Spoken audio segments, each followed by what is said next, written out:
Dr. Shirley Hartman. I'm a family physician in Jacksonville, Florida, in one of the areas in which I specialize is in Lyme disease. I wanted you to give me a message for the patients that are there, suffering alone, feeling that we're never going to heal, feeling that every day we're in the edge. You know, I see that every day in my Facebook groups.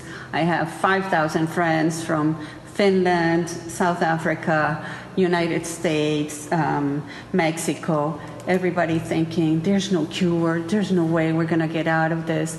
Some pushing others to worse feelings, some trying to help others, you know. So how do you feel as a physician that sees this, that you've been treating people with Lyme disease for so long? Because we can tell you have a long history, even your own family, you have to deal with this. What message would you give us, and to especially the most desperate? Well, the message that I would try to bring to people with severe Lyme that are so terribly affected is that there is hope, that there are things that we know now will help people with Lyme. Now, is that going to get everyone back to 100%? I wouldn't expect that. But most people with bad Lyme don't expect that they're going to get to 100%. If they get to 80 or 90%, they have a life and they're thrilled and they can move forward. So you have to have the right tools to be able to bring to bear to support your body and its ability to fight and to get rid of the infection and the ways in which it hides. You know, Lyme has the ability to morph into different forms. A cell wall deficient form that hides inside the cells. A form that is like an armored tank, a spherical cystic form. So it has the ability to go into the stationary phase. So now that we have research showing what works for that stationary phase, it's harder for them to hide. We have research showing what gets rid of the biofilms. For instance, when there's a biofilm present, it can require antibiotic concentrations 1,000 times higher to penetrate that biofilm. So you've got to get rid of the biofilm.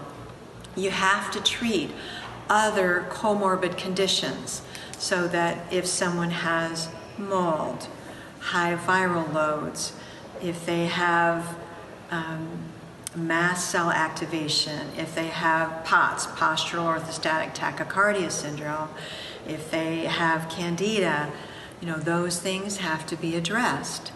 You know, typically with POTS, I find that electrolytes along with the water is critical for improvement. So you wouldn't think it, you think if you can just drink water, you should be able to hydrate, but that doesn't work. You've got to have salt, baking soda. There are a number of different kinds of products on the market that you can add to water that help with that hydration process. Things like liquid IV, drip drop, emergency rehydrate are things that you can add to water that allow you to get those fluids into your body so that you're not constantly dehydrated. There are researchers showing that IVs of just saline helps people with Lyme. With mast cell activation, the cells that produce histamine are revved up. So sometimes you need to address that.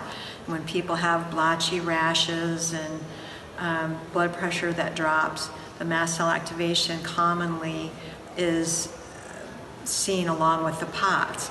And so things like vitamin C, quercetin with bromelain. Luteolin is another excellent treatment for mast cell activation that doesn't require a prescription. So those are things that people can add in that are going to help them, you know, calm down some of that reactivity of the immune system. Do you test for all this, or it's based on symptoms? How do you work? There is testing, but often I prefer to put resources into things that will help people. Salt and baking soda are very cheap treatments that aren't going to get anybody in trouble. So we can add those in for people without having to test. Yes, you can do tilt table testing to have a final diagnosis of POTS. I know of someone who coded on a tilt table. I know of someone whose insurance didn't cover for their tilt table testing, and she was left paying $3,000 for her tilt table testing. It's a very easy clinical diagnosis. I don't need any tests. I just go directly to the treatment because I'm not going to get somebody in trouble using salt and electrolytes and baking soda. And what about the other things? Like with the mast cell activation, again, how are you going to get in trouble with vitamin C, quercetin with bromelain, and luteolin? And the answer is you're not. So those are things that I can add in. And for the Lyme, how do you test or how do you treat your patients?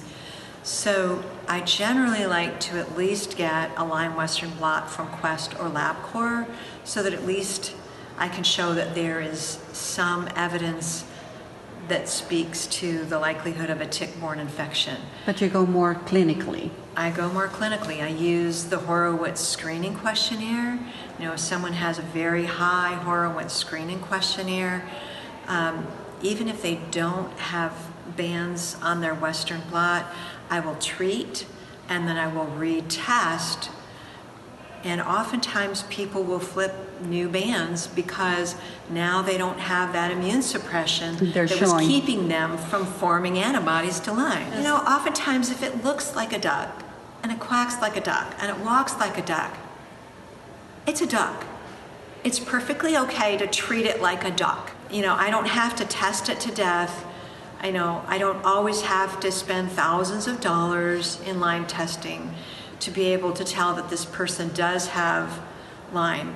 My mnemonic that I use for clinically evaluating Lyme is pain, brain, and lane. So if someone has nerve pain, muscle pain, joint pain, fibromyalgia, nervy kinds of brain symptoms, if they've got cognitive dysfunction, brain fog, difficulty with memory, focus, multitasking, executive functioning, and for some people even schizophrenia or bipolar, or garden variety depression, panic, anxiety is extremely common in the Lyme population. And then anger, yes, people do often have anger issues. Sometimes they'll have obsessive compulsive, sometimes, so you will see things that are affecting the brain. Pain, brain, sound. Hypersensitivity to light and sounds is commonly seen with Lyme. And then lame.